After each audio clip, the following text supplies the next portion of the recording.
Friends, இன்றைக்கி நம்ம பார்க்க போகிற ரெசிபி என்னென்னு பார்த்தீங்கன்னா பூஸ்ட் மில்க் ஷேக் தான். ரொம்ப ஈஸியாக குயிக்காக டக்குன்னு செய்யக்கூடிய ரெசிபி. வாங்க இதை எப்படி செய்யலான்னு பார்க்கலாம்.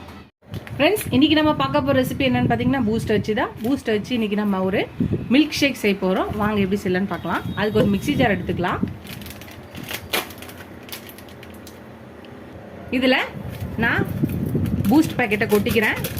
2 பேக்கெட்டில் கொஞ்சம் மட்டும் எடுத்து வச்சுட்டு மீதியை கொட்டிக்கலாம். மேலே கொஞ்சோண்டு போடுறதுக்காக எடுத்து வச்சுட்டு மீதியை போட்டாச்சு. இப்போ ஒரு 1/4 லிட்டர் பாலை ஊற்றிக்கலாம்.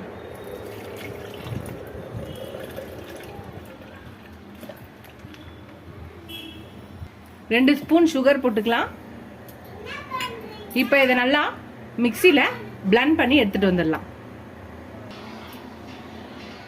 அவ்வளோதான், நம்ம பிளெண்ட் பண்ணி எடுத்துகிட்டு வந்தாச்சு. நம்மளோட பூஸ்ட் மில்க் ஷேக் ரெடி ஆச்சு. இப்போ இதை சர்வ் பண்ணிடலாம். இப்போ ஒரு கிளாஸில் ஊற்றிக்கலாம். நம்ம கிளாஸில் ஊற்றியாச்சு. இப்போ நம்ம கட் பண்ணி வச்சுருக்க பூஸ்ட்டை இது மேலே போட்டுக்கலாம்.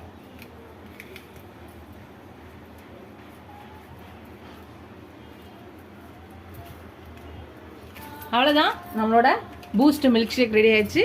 இதை நம்ம டேஸ்ட் பண்ண வேண்டியதுதான். வந்து இந்த பாப்பா தான், ஆராதனா பாப்பா தான் இன்னைக்கு டெஸ்ட் பண்ண போறாங்க. குடிச்சிட்டு எப்படி இருக்குன்னு சொல்லுவாங்க.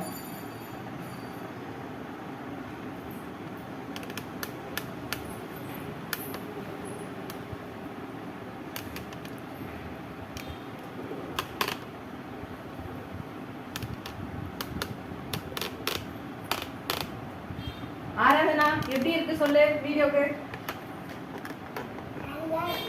ஃப்ரெண்ட்ஸ், இன்றைக்கி நம்ம பூஸ்ட் மில்க் ஷேக் செஞ்சோம். பசங்க கூட, சின்ன பசங்க கூட ரொம்ப விரும்பி சாப்பிடுவாங்க.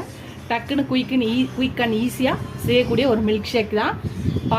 பால் சக்கரை பூஸ்ட் இருந்தால் போதும், டக்குன்னு செஞ்சிடலாம். ஆராதனை பாப்பா மாதிரி நீங்களும் உங்கள் வீட்டில் எல்லாருக்கும், பசங்களுக்கும் பாப்பாங்களுக்கும் ரெடி பண்ணி கொடுங்க. ட்ரை பண்ணி பார்த்துட்டு எப்படி இருக்குன்னு சொல்லுங்கள். ஃபஸ்ட் டைம் என் சேனலை பக்கம் சப்ஸ்கிரைப் பண்ணிட்டு பாருங்கள்.